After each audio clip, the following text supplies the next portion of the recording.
Peace be upon you. May peace, mercy and blessings of Allah be upon you.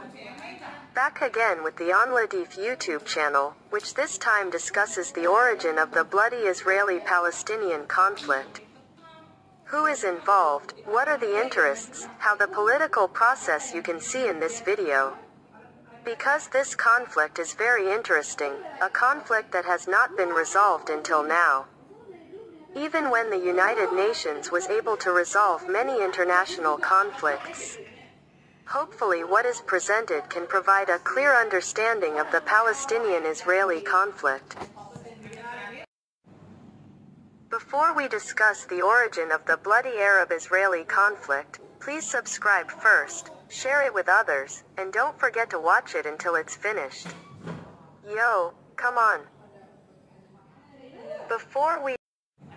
The origin of the bloody Arab-Israel conflict began when the international Jewish nationalist movement wanted an Israeli state in the Palestinian territories.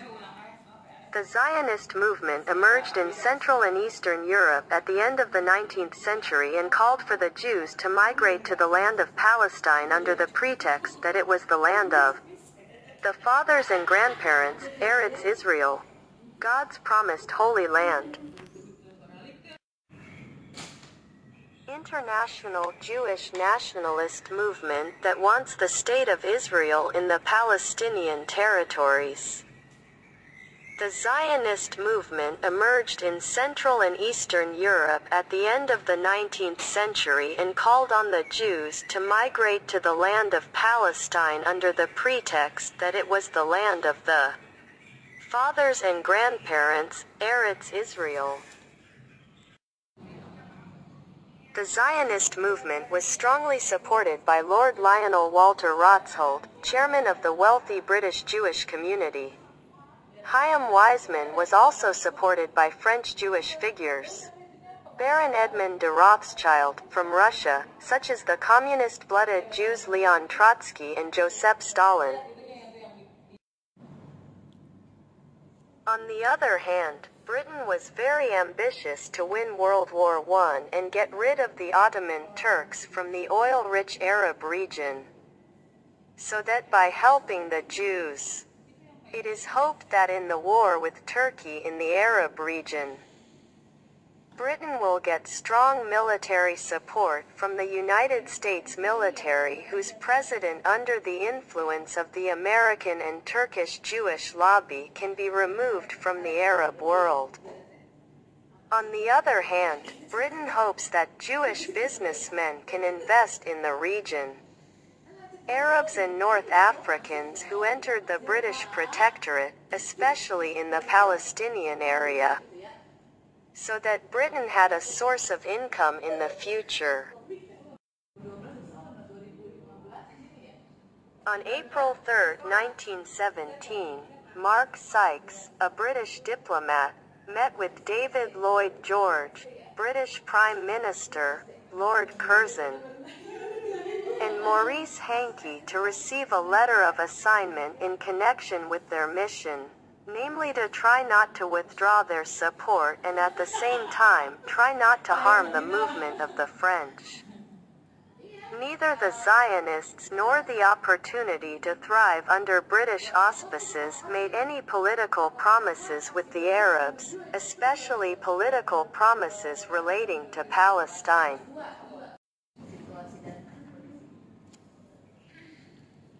Russian Jewish media magnate, Nahum Sokolow, went to Paris to train French government officials to understand Zionism, provide facilitation for colonization, communal autonomy, language rights, and the establishment of a Jewish business entity with a government charter.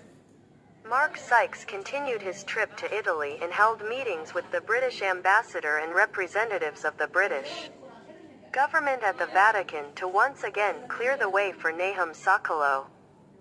From this diplomacy, it can be concluded that the political goals of the Zionists are 1.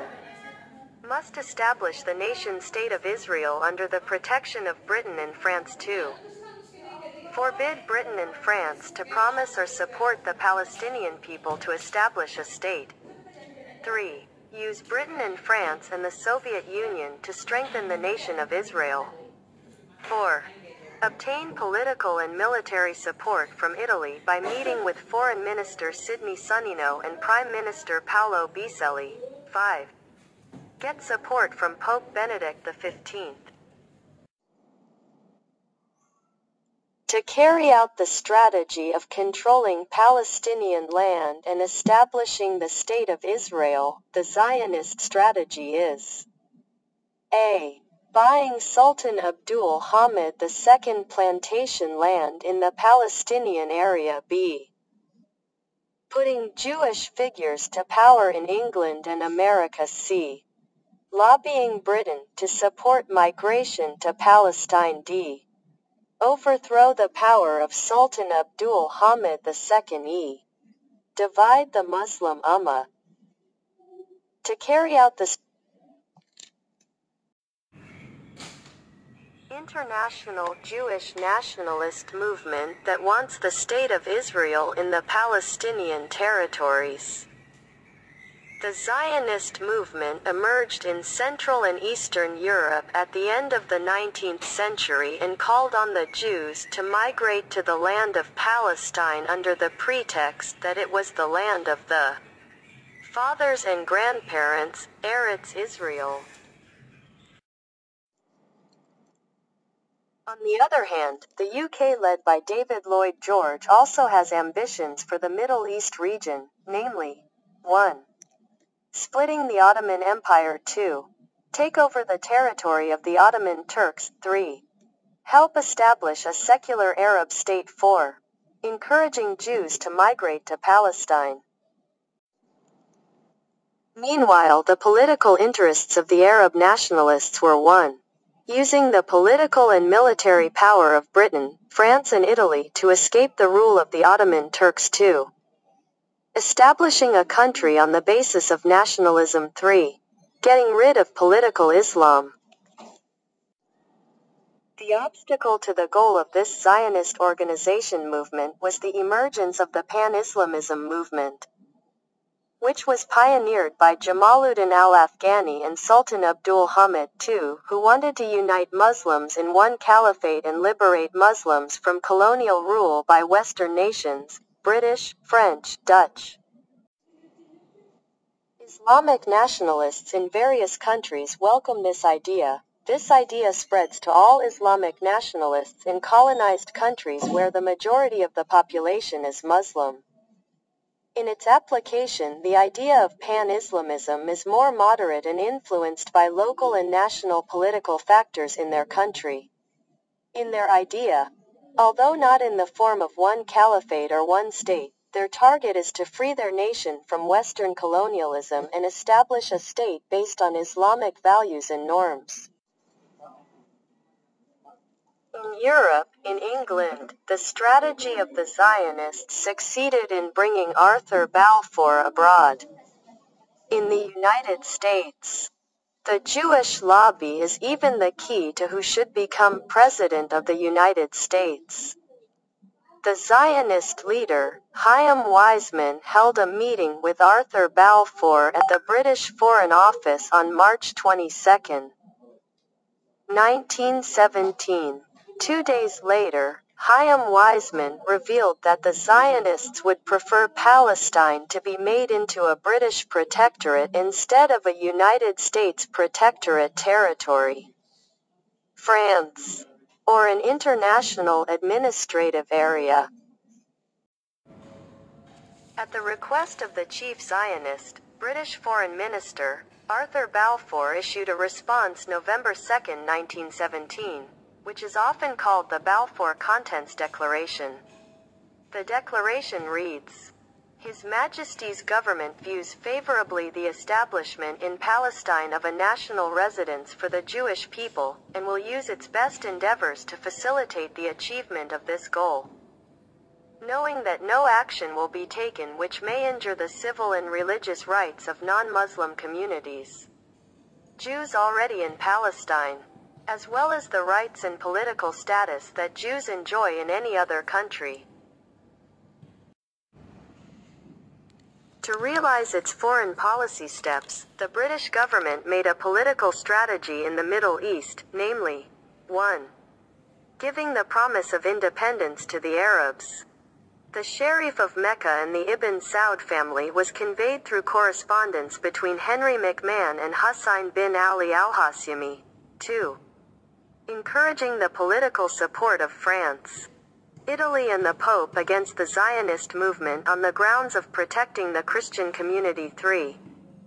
Encouraging Russian political support for the Zionists by camouflaging protecting the Orthodox Christian community. 4. Suppressing the Ottoman Turks both politically and militarily. 5.